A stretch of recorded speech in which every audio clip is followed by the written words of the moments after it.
Mamen, yon. Medyo nakapagpahinga naman tayo sa putok-batok. Kaya ito, paborito ko to, mamen. Ito talaga, makakailang cup ako ng rice dito, mamen. Tuhod ng baka, yung litid ng baka ang paborito ko, men. Tapos ang luto ay sinigang. Parang ganyan, mamen, no? May bulalo pa. O, simulan na natin to. Baka simulan pa ng iba.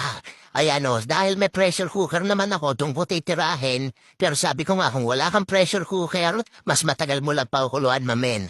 Ayan, inuna ko nga yung tuhod ng baka, mamen. Andyan yung maraming litid, men. Ay, nako, ang sarap niyan.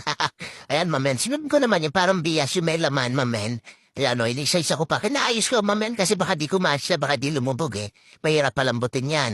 Tapos, sa ibabaw ko naman lalagay yung konting bulalo, mamen. Ayan, o, para, di ba, madali agad natin. Sa ilalim kasi, baka malaglag yung bulalo, mamen.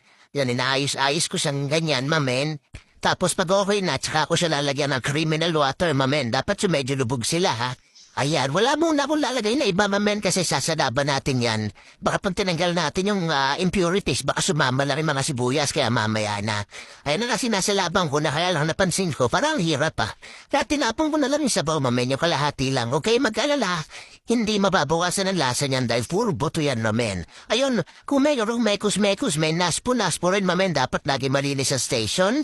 Kaya naman na yan, tinubigan ko na siya ulit ng criminal water, tapos nilagyan akong paminta, tapos sibuyas, tapos kamatis, mamen. At kung nandiyan ka pa, mamen, pakicomment mo naman kung ano paborito mong luto sa baka. Para yun ang sunod na gawin natin, mamen. Tapos, mamen, ang pang-aasim ko, yan o, natural na bunga na sampalok, mamen. Medyo ayusin nyo lang, medyo puno. At talaga kung patis, mamen, kulang pa yan, ha, dadagdagan natin mamaya. O kung di kayo sanay mag-pressure cooker, mamen, wag ipupunuin ka mukha niyan, ha. Delikado yan, mamen, ako kasi sanay na.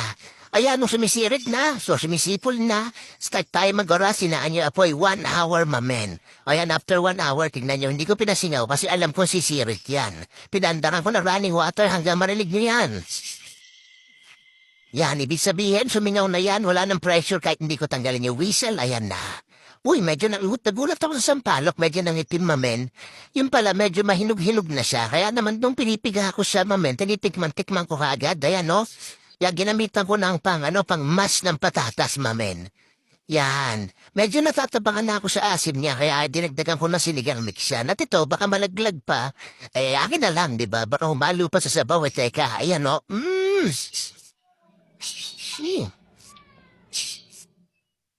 Di ba? Rapsa, pakisabaw. Ayan.